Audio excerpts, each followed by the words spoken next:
علیکم ورحمۃ اللہ وبرکاتہ۔ آج ہم اس ویڈیو میں بات کریں گے قدیم ہند آریائی کی۔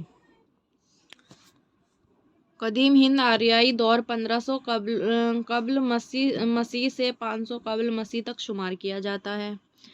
آریائی کا پہلا مستند نقش ہمیں رگ وید 1000 قاف میم سے قبل کی شکل میں ملتا ہے۔ قدیم ہند آریائی کو ڈاکٹر سریدیشور زمان نے 5 منزل میں تقسیم کیا، جو اس طرح ہے۔ پہلا ہے ویدک منزل۔ اس عہد میں وید لکھے جاتے ہیں، یعنی سنسکرت مذہب کی بانی ہوتی ہے۔ دوسرا ہے عہد پاننی کی منزل۔ اس عہد میں پاننی کی اشٹ ادھیائے اور پتنجلی کی مہابھاشائیں لکھی جاتی ہیں۔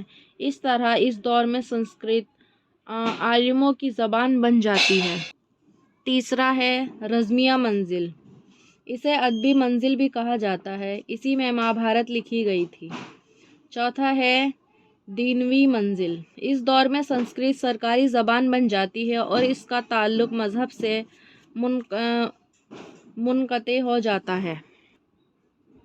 ٹکسالی منزل۔ اس عہد میں سنسکرت قواعد نسلوں کی پابندی ہو کر خود کو محدود و مقصود کر لیتی ہے۔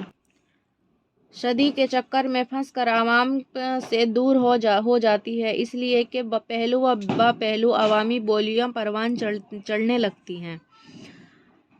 سنسکرت اپنے اس مرحلے یعنی قدیم ہند آریائی کے دور میں 3 مختلف معیاروں کی بنائی جاتی رہی ہے۔ ادیچا یا ماریائی سنسکرت، جو ہندوستان کے شمال اور شمالی مغربی حصے میں بولی جاتی تھی، یعنی پنجاب اور اس سے ملحق علاقوں میں بولی جانے والی سنسکرت سب سے معیاری سمجھی جاتی تھی۔ مدھیہ ویشی یا وسطی یا نیم معیاری، اس میں امبالہ سے الہ آباد تک کا علاقہ شامل تھا۔ یہاں کے لوگوں کی سنسکرت نیم معیاری قرار دی گئی تھی۔ تیسرا ہے پراچیہ مشرقی یا غیر معیاری۔ مشرقی ہندوستان کی زبان ہے، اس میں یوپی اور بہار کے علاقے شامل ہیں۔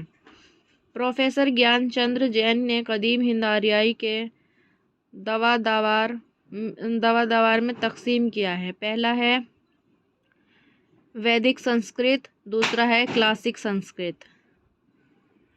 ہندوستان میں آریاؤں کی آمد کے بعد سب سے پہلے ویدک سنسکرت کے نمونے ملتے ہیں۔